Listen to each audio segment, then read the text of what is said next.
실제 파웰 흔들기는 이미 시작을 했어요. 그래서 연준의 부의장이 이번 주에 연준은 금리를 낮춰야 된다. 여러 정황이 지금 인플레이션은 일시적이고 충격이 크지 않기 때문에 이미 금리를 낮췄어야 된다. 강한 코멘트를 했고 이제 후임이 누가 될지는 모르지만 그 사람이 이런 식으로 다른 목소리를 내기 시작하면 어차피 파웰은 이제 병장 말년인데 그러면 이제 새로 오는 우리 후임자 의견을 따라야 되는 게 아니냐. 근데 아마 7월에는 금리 인하는 하지는 않을 것 같아요. 근데 인하 가능성을 점치는 사람들이 조금 확률상은 이제 늘어나고 있다. 하여간 파월 흔들기는 지속적으로 할 것이고 이것이 이런 뉴스 플로우가 달러를 계속 약세를 부추길 것이다. 실제 트럼프가 강제로 파웰을 끌어내리려고 하면 채권 시장이 엄청나게 혼란에 빠질 수 있어. 이런 것을 트럼프가 아니까 교묘한 술책이라고 할까요? 끌어내리진 않겠지만 파웰의 후임을 정해서 힘빼기를 할 것이고 금리 인하를 빨리 하게끔 만들려고 그런 전략을 짜는 것 같습니다. 네, 월스트리트 모닝 브리핑 함께하고 있습니다. 이번에는 글로벌 인터뷰 연사대학교 국제학대학원 이남우 교수 함께할게요. 교수님 어서 오세요. 네, 굿모닝입니다. 네, 반갑습니다. 요즘에 시총 다툼이 난리가 났죠. 지금 엔비디아가 또 사상 최고가 기록하면서 1위로 올라와 있는데 이게 엔비디아가 막 독보적으로 오른 게 아니라 지금 순위 다툼이 1, 2, 3위에서 뭐 옥신각신 하고 있죠. 그러니까 지금 그 엔비디아랑 마소의 시총 경쟁이 대단하고요. 네. 이제 한참 떨어져서 지금 애플이 올라오잖아요. 근데 실제 주가가 금년도 그렇고 2022년 저점 이후 제일 많이 오른 건 넷플릭스 같아요. 오늘 아마 1,300억 달러. 그러니까 이제 저희 같은 사람들은 항상 이 눈에 보이는 주가도 보지만 더 중요한 거는 시총. 네. 왜냐면 시장이 평가하는 규모니까. 그 다음에 밸류에이션을 보는데 넷플릭스가 금년에 한 95% 정도 올랐고 2022년 우리 이제 주가 많이 빠졌을 때 저점이 한 180달러였으니까 한 7, 8배 올랐어요. 네. 근데 진짜 어마어마한 상승을 보이고 한동안 넷플릭스가 좀 비즈니스 모델이 망가진 거 아니냐 이제 그런 얘기도 많았죠. 그리고 우리가 엔비디아, 마이크로소프트 시총이 각각 3조 8천억 달러, 3조 7천억 달러. 네. 애플은 이제 한참 떨어져서 3조 달러.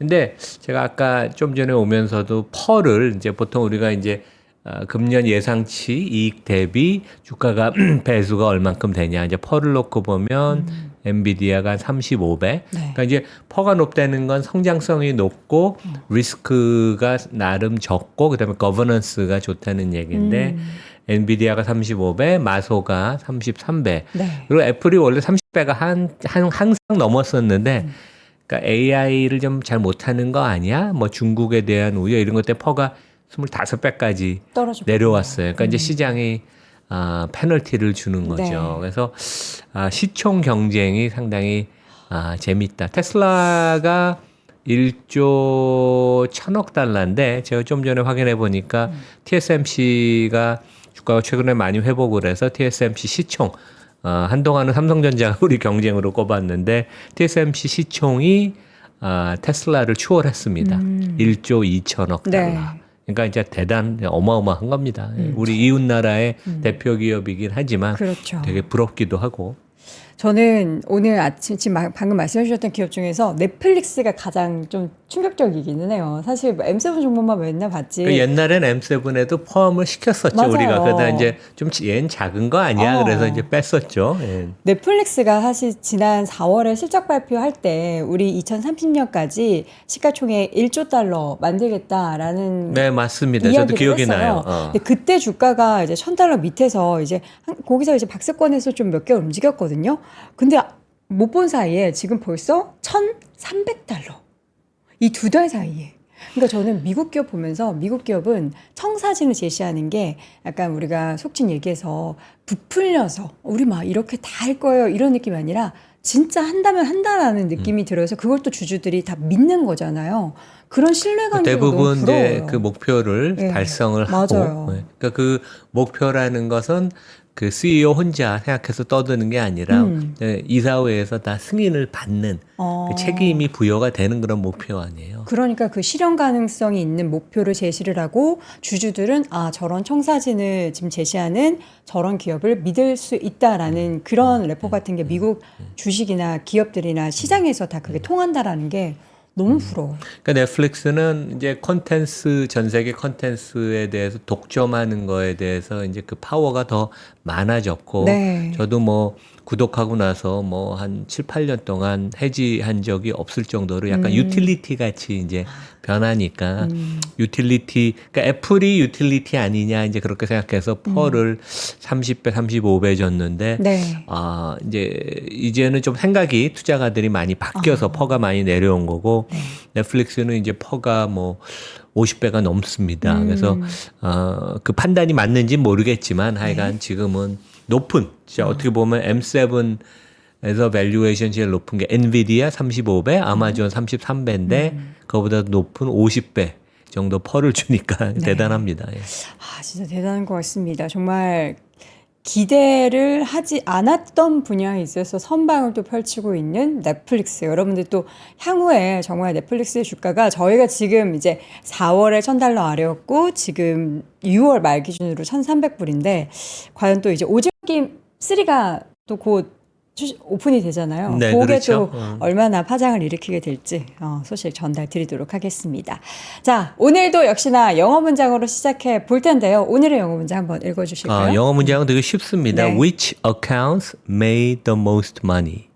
보니까 우리 박 팀장님 계좌가 돈 제일 많이 번 것 같은데. 좀 전에 우리 박 얘기한 팀장님이 거. 지금 수익률 게임에서 본인이 이제 그 특정 증권사 중에 100위권 안에 들어가 있다고. 어떤 계좌가 돈을 가장 많이 그러니까 저도 벌었죠?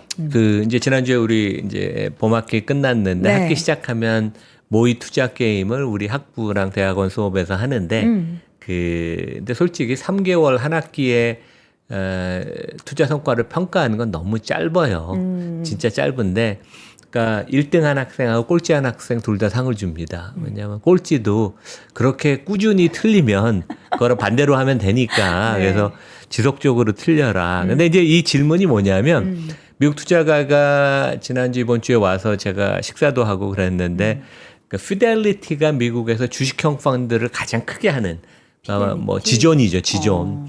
근데 거기가 증권사도 갖고 있어요, 되게. 근데 피델리티의 구자가 있는 개인들 투자가의 수익률을 추적을 해봤더니 네. 어느 부류 투자가가 가장 성과가 높을까?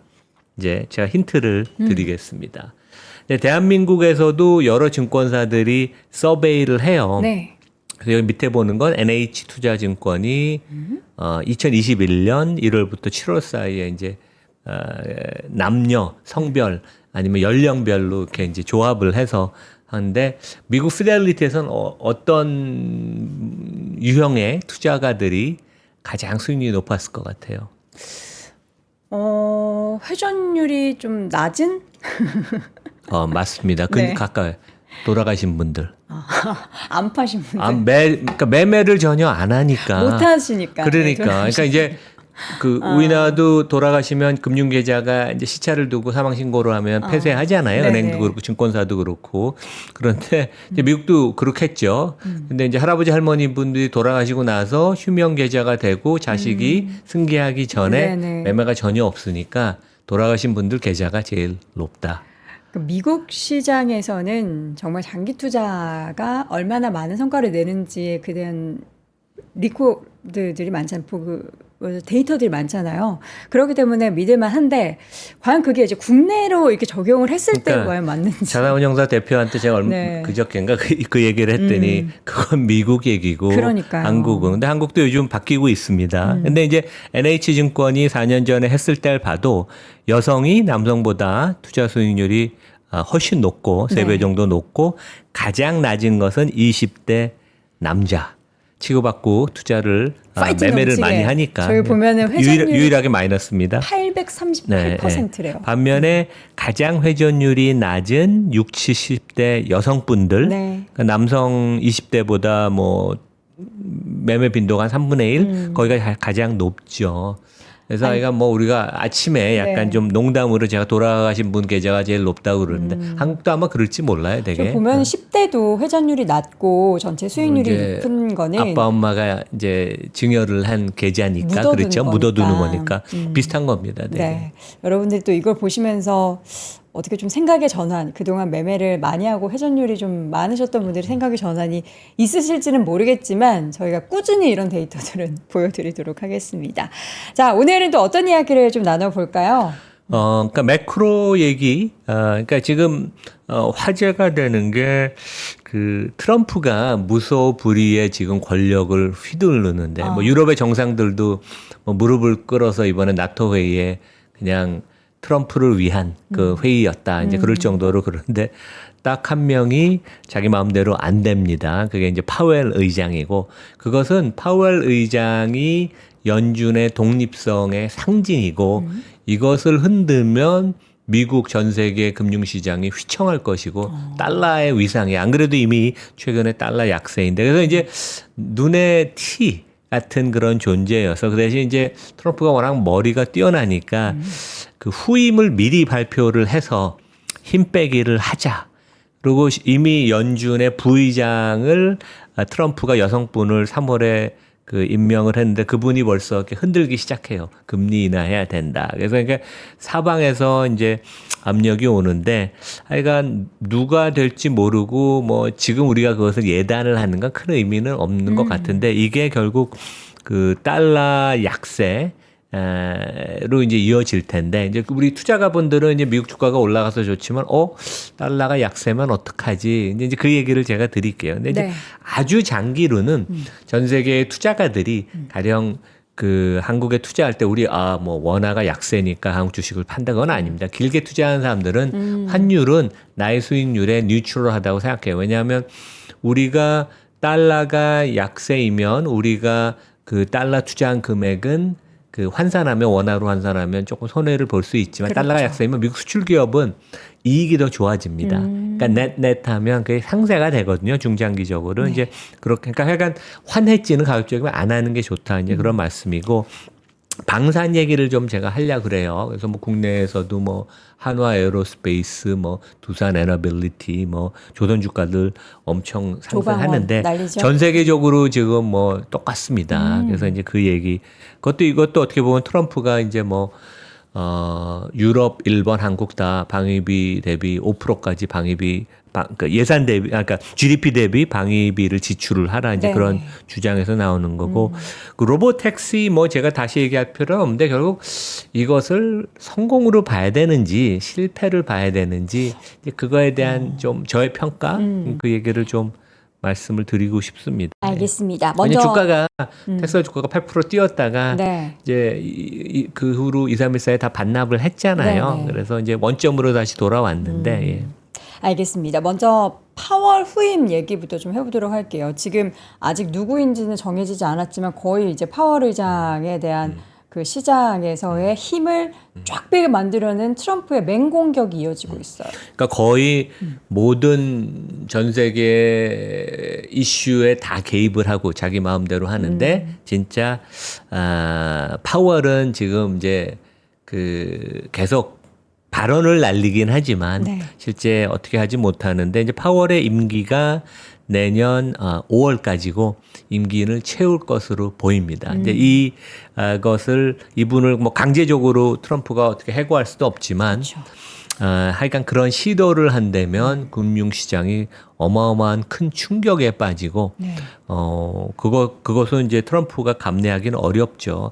그래서 이제 일반적으로는 그 이제 임기가 만료가 되면 한 3, 4개월 전에 후임을 논의를 하고 그러니까 이제 한국은 보통 인사가 나오면 언론에 좀 흘리잖아요. 그래서 언론의 반응을 보는데 뭐 미국은 뭐 보통 그런 시도는 안 하지만 그러면 이제 원래는 내년 한 연초쯤 이제 인선이 이루어져야 되는데 지금 트럼프가 후임을 미리 지명을 해서 이제 발표를 하겠다.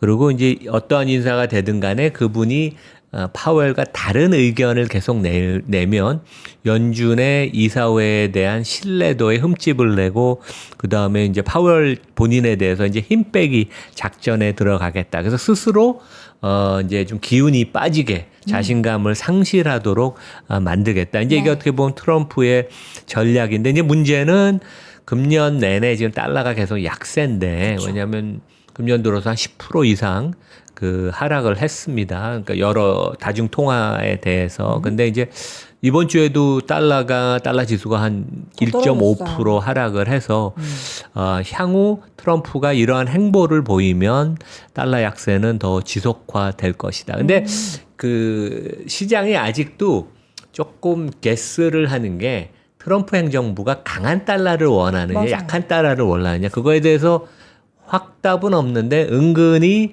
지금 제조업을 부흥하는 것을 원하기 때문에 어느 정도 요 정도 감내할 수준의 달러 약세는 방치하고 실제 마음속으로는 원하는 게 아닌가. 근데 이제 강한 나라들은 원래 달러가 강세고 미국이 이제 그런 입장을 보였고 미국 기업들이 강하니까 달러 약세가 어느 정도 한계 좀 내려가다가 어느 선에서 멈출 것이라고 저는 생각을 합니다. 이렇게 달러가 하락하면 이제 우리 미국 주식 투자하시는 분들은 나의 수익이 어쨌든 환율에 이렇게 연동되어 있기 때문에 내 수익이 10%라도 달러가 이렇게 좀 약세되면은 수익률이 떨어지잖아요. 그러면 이거 미국 주식 투자를 더 사는 게 괜찮나? 뭐 이런 생각을 하실 수도 그렇죠. 있어요. 현실적인 고민이고, 그러니까 우리가 미국 주가가 이제 신고가 거의 네. 갱신했잖아요. 그래서 나의 달러 표시 투자 포트폴리오는 이제 회복이 됐어도 그것을 원화로 환산하면 달러가 한 10% 빠졌다고 치면 고점 대비 뭐 한 10% 정도 내려왔을 수도 있으니까 이제 걱정이 되고 이제 달러, 그러니까 국제금융시장에서 가장 큰 지금 테마는 달러 약세 이것이 얼만큼 지속되느냐. 근데 이제 트럼프의 하여간 이러한 그 후임 인사에 대한 행보가 가장 큰 변수인 것 같습니다. 우리가 하여간 달러에 영향을 미친 그렇죠. 그러니까 우리 지켜봐야 되는데 실제 그 파웰 흔들기는 이미 시작을 했어요. 그래서 연준의 부의장이 3월에 미셸 브라운이라고 여기 이제 우리 기사 사진을 보면 좀 강하게 생겼습니다. 근데 이제 카리스마 있으시네요.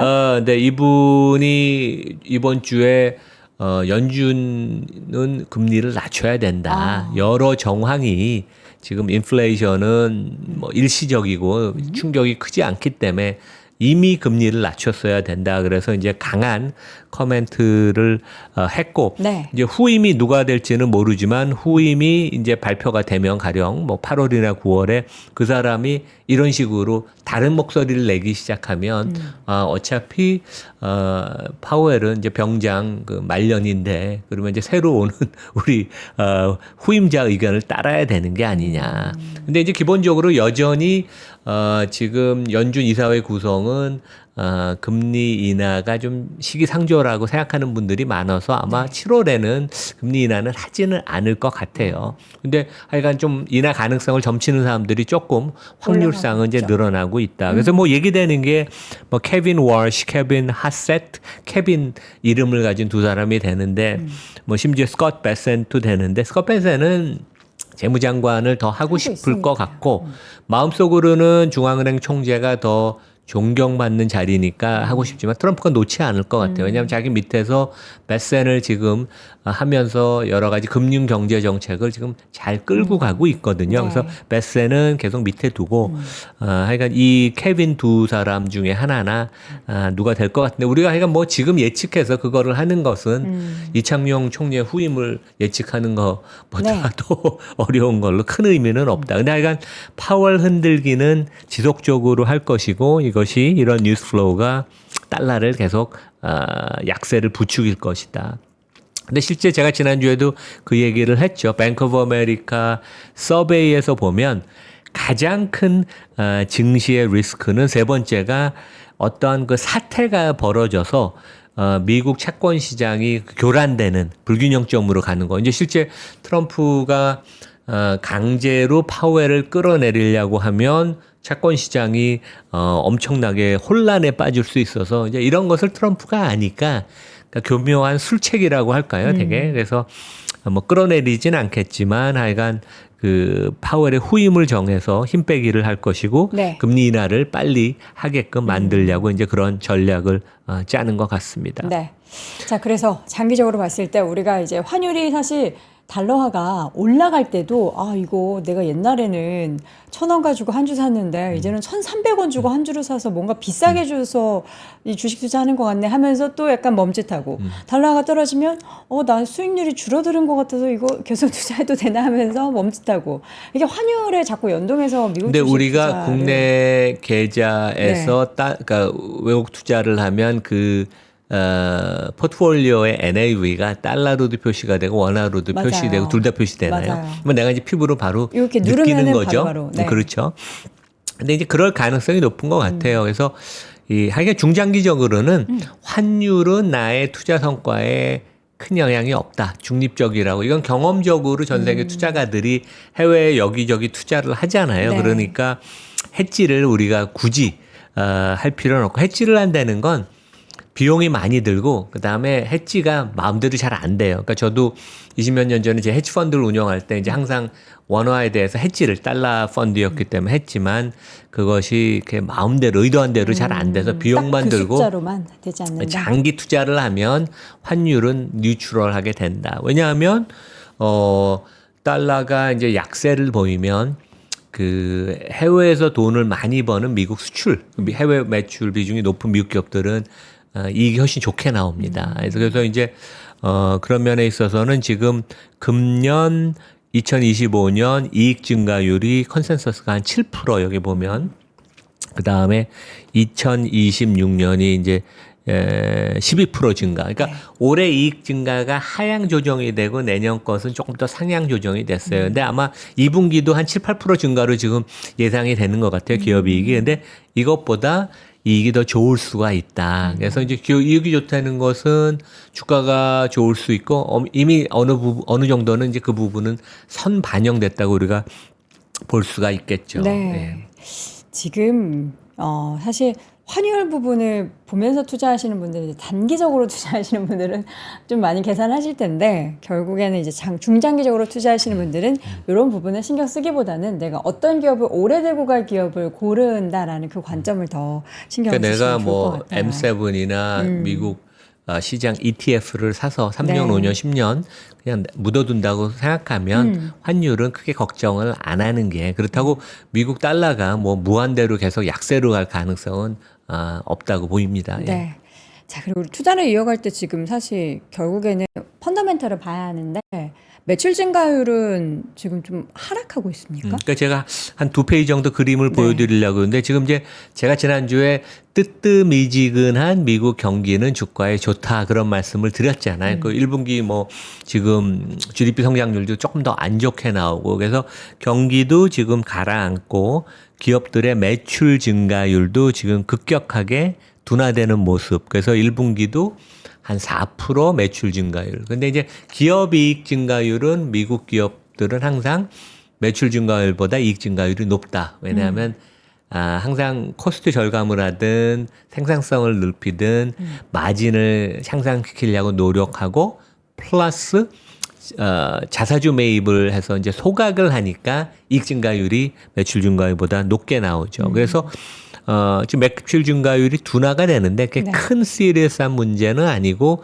미국 경기가 요 정도로 그냥 끌고 나가면 큰 문제는 없다. 네. 다음 페이지에 이제 막대 그래프는 뭐냐면 지난 한 15년 동안 위에 막대 그래프는 분기 매출 증가율 전년 동기 대비 그 아래 것은 S&P 500 기준 이익 증가율인데 우리가 아주 장기로 보면 미국의 기업들의 이익 증가율은 연평균 한 5% 증가를 하고 밑에 보면 이익 증가율은 9%. 네. 근데 이제 최근에 지난 분기 그 전 분기도 보면 이익 증가율이 한 10% 두 자릿수가 넘고 있습니다. 그래서 이번에 조금 그러니까 증가율이 둔화될 걸 예상하지만 이번 분기도 상당히 이 분기도 좋을 것 같아요. 그래서 그런 기대감이 반영이 되는 것 같고 그다음에 이제 그런 것도 있는 것 같아요. 주가가 생각보다 강한 게 왜 강하지? 이해가 잘 안 갈 수도 있는데 미국 주가 오르는 거에 대해서 상당히 부정하는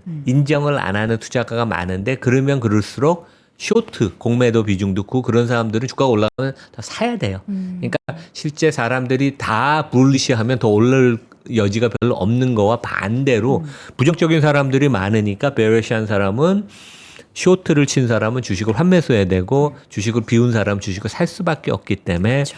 생각보다 주가가 더 강한 그런 모습을 보인다. 그러니까 투자는 어떻게 보면 역발상으로 해야 된다고 얘기하잖아요. 네. 이제 그런 측면에서 볼 수 있겠습니다. 네. 자, 이어서는 방위비 그리고 방산 기업들 이야기를 좀 해보도록 하겠습니다. 전 세계가 또 국장에서도 그렇지만 이게 다 결국엔 또 미국과 트럼프의 발언에서 말미암은 시장의 분위기가 확실하게 달라진 그런 상황이 만들어지고 있습니다. 그러니까 여기 그러니까 이제 그림 사진이 뭐냐면 이번 주 수요일 날 나토. 그러니까 이제 트럼프도 거의 매주 비행기를 타는 것 같아요. 유럽의 네덜란드 헤이그에 가서 나토 정상회담들하고 아주 해피하게 웃으면서 이제 사진을 찍은 것인데, 그러니까 이제 나토는 그 유럽의 그 조약이자 32개국이 포함이 돼 있고 뭐 기본적으로 그냥 우리가 아는 유럽 EU 국가들 다 포함되어 있고 최근에는 이제 여기서 그 나토 국가들의 주적은 이제 러시아라고 보통 생각을 합니다. 근데 러시아의 위협이 특히 우크라이나를 침공하면서 이제 느낀 스웨덴하고 핀란드까지 가입을 하면서 이제 32개국인데 네. 지금 이제 그 트럼프가 계속 그런 얘기를 했죠. 일본, 한국에 대해서 그런 얘기하는데 당신 나라들은 이 안보에 있어서 프리라이드를 무임승차를 한다. 그래서 최소한 수년 내에 GDP의 5%까지 국방비를 증액을 해라. 네. 엄청나게 프레셔를 했는데 처음에는 이제 나토 정상들이 나토 국가들이 뭐 왜 내정 간섭을 하냐. 이건 우리의 문제지. 근데 진짜 미국이 나토를 탈퇴할 그런 우려를 하면서 이번에 이제 모든 그 나토 국가들이 2035년까지 5%로 퍼센티지를 올리겠다. 근데 이게 GDP는 성장하는데 거기에 퍼센티지로 더블을 한다는 거거든요. 왜냐하면 작년에 2.5%였습니다. 작년 네. 평균이. 그러니까 어마어마한 증가세인데 어떻게 보면 재정 적자가 늘어날 수도 있고 방위비 지출이 너무 많아지면 그래서 배드 사인으로 볼 수도 있는데 유럽이 워낙 활력을 잃었기 때문에 이러한 방위비 증액, 인프라 투자를 하는 것을 유럽의 경제 재건을 위해서 좋은 거라 그래서 유럽 달러는 유로화는 최근에 오히려 강세를 보이는 그런 모습을 보이고 독일 같은 데 이제 상당히 청신호로 지금 독일 경제가 되게 죽어 있고 저도 이제 우리 학생들이 독일 학생들이 많은데 너무 자기네 나라 위축돼 있어서 돌아가고 싶지 않다고 이제 그런 얘기도 많이 하거든요. 그래서 오히려 유로화가 강세를 그런 보이는 모습을 보이는데 그러니까 5%까지 GDP 5%까지 가는 게 이제 당장은 아니고 10년 후까지 이제 10년 후 2035년 목표고 일단은 국가별로 연간 계획을 제출을 해야 되고 2029년에 트럼프가 이제 임기가 끝나는 해 중간 점검을 한번 이행 그 여부를 이제 체크를 하겠다는 얘기죠. 미국이 이제 따지겠다는 얘기고 5%를 보면 이제 국방비에 직접 쓰는 게 3.5%고 나머지 1.5%는 뭐 주요 기반 시설, 사이버 연결망, 간접 사업 뭐 이런 것들. 그래서 이제 실질적으로는 한 3.5, 4% 정도가 들어가는 거고 나머지는 간접비인데 상당히 큰 변화고 이거는 어떻게 보면 미국하고 유럽 국가 나토의 그 윈윈이라고 시장은 평가를 해서 상당히 뭐 세계 경제나 증시에서도 좋은 뉴스를 받아들이고 있습니다. 네.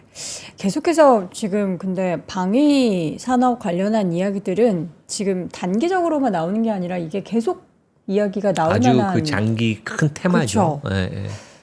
그래서 우리는 이제 그 우리 IT 종목들이 좀 힘이 없고 네. 최근에는 우리 시장 되게 좋잖아요. 그러니까 세계에서 가장 주목받는 시장입니다. 저도 요즘 외국 투자가들 엄청 찾아오고 매일 콜이 있을 정도로 그러는데 그 얼마 전까지 그 전에만 해도 네. 뭐 연초만 해도 되게 재미없는 시장이었는데 거의 유일한 테마가 이런 방산 테마였잖아요. 근데 이제 세계적인 테마예요.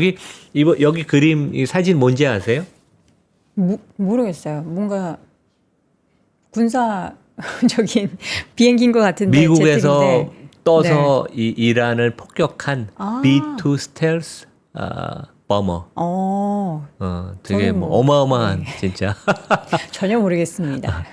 근데 이제 그 제가 하고 싶은 얘기는 그 이제 이 스텔스 폭격기도 만든 회사가 상장사고, 그 다음에 이제 이 미드나잇 해머라고 이제 밤새 그 37시간을 네. 왕복으로 날아가서 이제 미국 그 공군기지에서 떠서 이란을 네.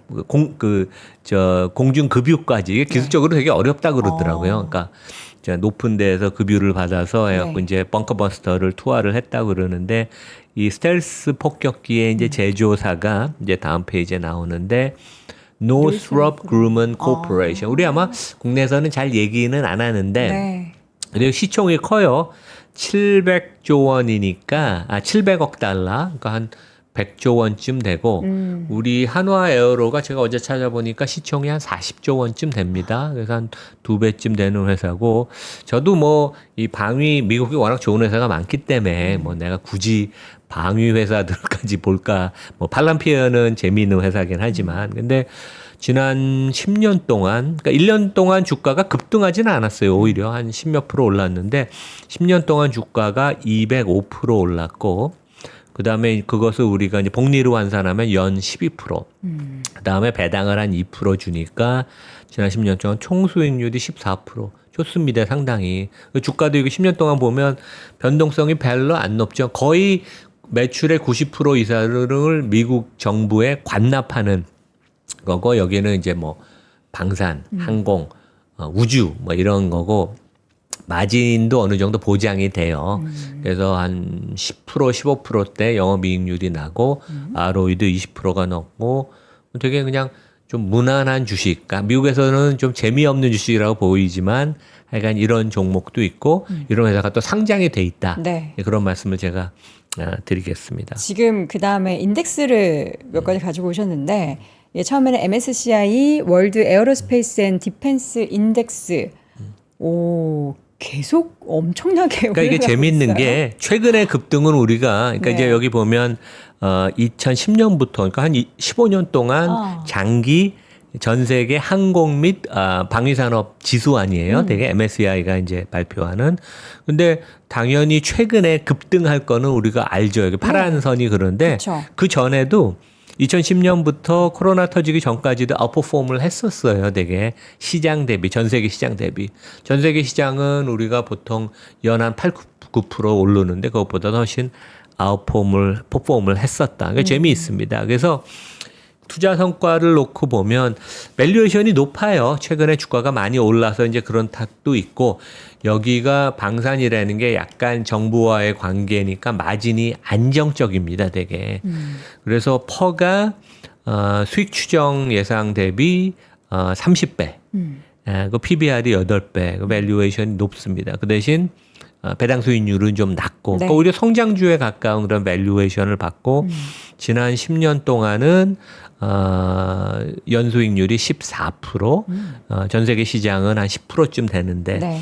근데 뭐 최근 3년 5년을 보면 더 그 수익률이 더 뛰어나죠. 이제 그런 모습을 보이고 그 10대 종목을 보면 아직 우리 뭐 한화 에어로스페이스 이런 데는 안 들어가 있어요. 시총이 좀 작다는 얘기예요. 근데 한화 에어로가 2035년에 매출 70조 원, 영업이익 10조 원. 저는 가능하다고 봅니다. 그러니까 제가 맡고 있는 거버넌스 포럼이 이제 한화의 잘못된 이사회 결정이나 이제 패밀리들의 의사 결정에 이제 거버넌스 관점에서 이제 좀 비판은 하고 개선을 하라는 얘기는 했지만 비즈니스는 엄청 잘 잘하고 되니까. 근데 여기 보면 이제 그 전 세계 10대 이 업종의 종목을 보면 G 항공의 이제 그 엔진을 만드는데 RTX 그다음에 이제 뭐 보잉은 저는 그렇게 좋아하진 않은데 여기 라인 메탈이라는 유럽의 독일 업체는 엄청 지존입니다. 주가도 많이 오르고 그래서 이제 미국 회사가 한 3분의 2쯤 차지하고 나머지는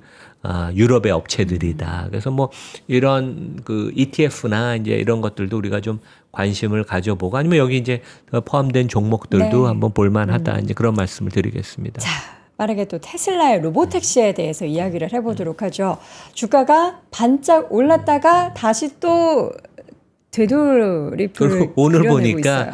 일론 마스크가 또 네. 고위임원 한 명을 해고를 했더라고요. 그러니까요. 그 그래서 전기차 판매 미국 때문에 유럽의 그렇다고. 영업 부문 대표 한 15년 봉직한 사람인데 근데 원래 사실 자기 책임인데 유럽에서 그래서 판매가 이제 많이 줄었죠. 그 테슬라는 거버넌스가 안 좋고 이사회가 좀 잔소리를 많이 해야 되는데 네. 이제 그러지 못하죠. 그래서 실제 5월에 중국 매출도 15% 감소했고 유럽은 뭐 프랑스는 한 60, 70% 감소했다고 그러더라고요. 그다음에 이제 유럽에서는 1월부터 5월까지 5개월 연속 지금 매출이 감소를 했는데 근데 유럽의 전기차 시장은 커져서 5월에는 전기차 판매가 27% 늘었는데 테슬라는 거꾸로 28% 감소했다니까 좀 시리어스해요. 근데 이제 이게 우리 시총 한 1조 달러라고 보면 전기차, 자동차 부분의 밸류는 뭐 한 1, 20%밖에 안 되는 것 같아요. 제 생각에. 나머지는 이제 AI, 자율주행, 로보택시, 그 다음에 이제 로보틱스 뭐 이런 거여서. 네. 하지만 그래도 자동차가 일단 많이 팔려야지 그걸 근거로